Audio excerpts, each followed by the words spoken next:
How's it going, guys? My name's Derek Russell, and I am hoping to answer the number one question I always get when I am at a retailer working an event. And that is, what do I do differently than everybody else where I can be successful? What sets me apart? And it's a really easy answer to this question, and it's just investing time and scouting. I mean that's really all it is. I'm just like everybody else. I like to hunt. I go out, but the one thing that sets me apart is I invest my time into watching birds and see where they're going and what they're doing. And it's easy. I'm currently doing it right now. The tools you're going to need for this is a vehicle, some form of transportation, a notepad, a pen, and some form of optics. So that's not that hard to come by. Most of you probably already have it. If you don't, it's cheap and easy to pick some up. Now, what to look for, or how do you get your start? I mean, if you've never been hunting before, you just get up and drive around until you find birds. If you've been hunting and you already probably have an idea of where to look, that's where you start. So you're just driving around. As soon as you see birds sitting somewhere, just sit and watch them. Just see what they're doing. And then as soon as those birds get up, just start your vehicle back up and follow them. So don't break any laws. You don't need to be speeding for this. Ducks and geese, they don't fly that fast. You can follow the speed limit, but just follow them wherever they land. If you just come across a couple birds, well, guess what? Chances are when they land next, they're probably going to land with other birds. So you're just going to kind of follow them from there to there. What you're mainly after on like your first couple trips of scouting is figuring out where the roost is or where the feed is. If you find the feed, just sit there and watch the feed. See what they're doing. And then as soon as they get up, follow them. Chances are if it's at the end of the day and they're getting up off the feed, they're going to go straight to the roost. Or they might loaf and then go to the roost. By the end of the day, they're going to be there. And then that sets you up to where you start next. So you're going to get up before the sun comes up, just like as a regular hunting trip. You're going to get out there and you are going to sit down in your vehicle and you're going to watch that roost. As soon as the sun comes up and those birds start flying, you're going to follow them. They're most likely going to end up landing in the loaf. Just stop, get a drink of water somewhere, and you're just going to sit there and watch them. Kind of just take notes of what they're doing. Then you're going to follow them to the feed and just kind of go back and forth through that. Just kind of keep an eye on them. Kind of start to form a pattern of what they do and why they do it. How often you should be scouting is, well, an easy answer to that is as much as you humanly possibly can. You cannot scout too much. Now, if you're like me, you work a 9-to-5 job or you have a family, you're not able to just drop everything and just go scouting whenever you want. So a big thing that I utilize is the fact that I have a very good, close group of friends, and we all communicate. We share everything with each other when it comes to this. So I'll have, a buddy, he'll call me. I just got a phone call not that long ago about, hey, this is what I saw. I was out over at this location, and this is the species that I saw. This is how many, and this is where they came from, and this is where they're going.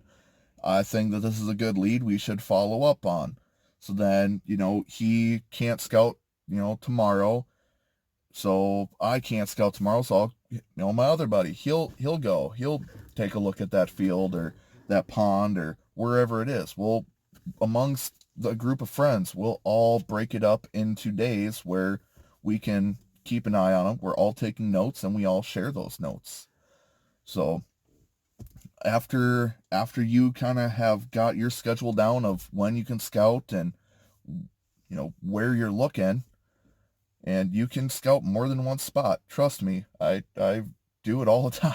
So once you got all that locked down, next you want to go into what you're looking for and what you should be writing into your notes.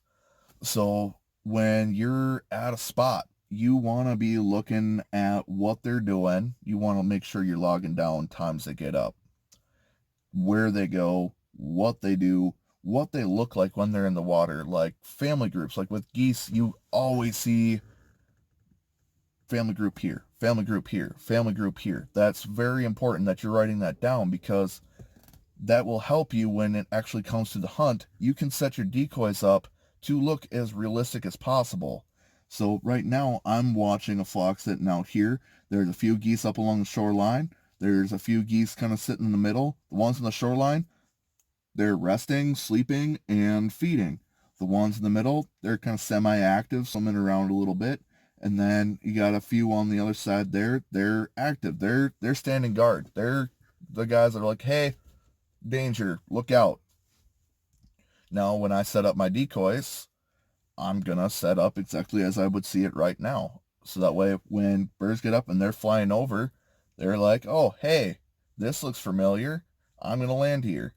Now, when you set up your blind, you want to make sure you're setting it up in the right spot. You want to make sure you want to set up your blind by where the food is, not by where, the alert ones are. Because they're the ones that are kind of like, hey, looking out.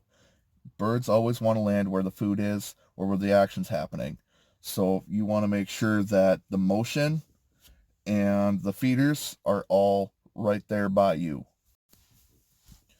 Now, with your notes, like I said, you want to make sure that you're taking notes of what they're doing, where they're going. You want to make sure you're logging times. You want to make sure you're logging weather, because weather does take a great effect into what waterfowl does. So on this day, it's cloudy and they're not moving around a whole lot. They're kind of moving out piece by piece, one bird, two bird, three bird at a time. So yeah, I'm logging all that information in, so that way when it comes to the actual hunt, I can look at my notes, my buddies can look at our notes, we can combine our heads together. I'm like, hey, we're hunting here tomorrow. This is what the weather's supposed to be looking like. 9 times out of 10 with the weather like this is what they do. So this is how we're going to set up, and this is how we're going to do things. And that's a big reason why we find success, is because we apply what we see in the field to what we do when we do a hunt or a guide. Now, a big thing that is a hindrance, or can be a hindrance, is one, never hunt the roost. Don't do it, because as soon as you hunt it, that spot's done for the season. They're not coming back. Now you just ruined hunts for a bunch of other people and yourselves. Now, a big hindrance on top of that, your number 2 is the X, the feed. That's where they're at. Okay, that's in some guy's private property. You go knock on the door. If you get permission, dude, awesome. That's great. But there'll be farmers out there to be like, no, I don't let anybody hunt it, or, oh, my cousin's nephew hunts that every once in a while.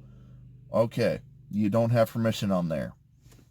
Well, a little secret I'll give you about myself is, I do not like hunting on the X. I do not like hunting the main feed. And here's why. You hunt that, it's just like the roost. You hunt the feed too many times, they're sick of getting shot at, they're going to go find someplace else to feed. They're going to move somewhere else. They're going to shift their flight pattern. So what I like to do personally is I prefer to traffic birds.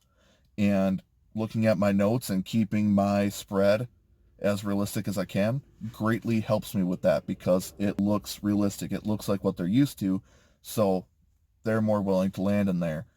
Now, the second part of scouting is not necessarily watching the birds. Now that you already know they fly from here to here to here, you already know their flight pattern.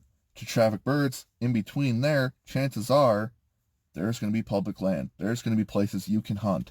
Or there's going to be a private field where the farmer's like, yeah, go ahead. You can hunt it. I have no problems with that.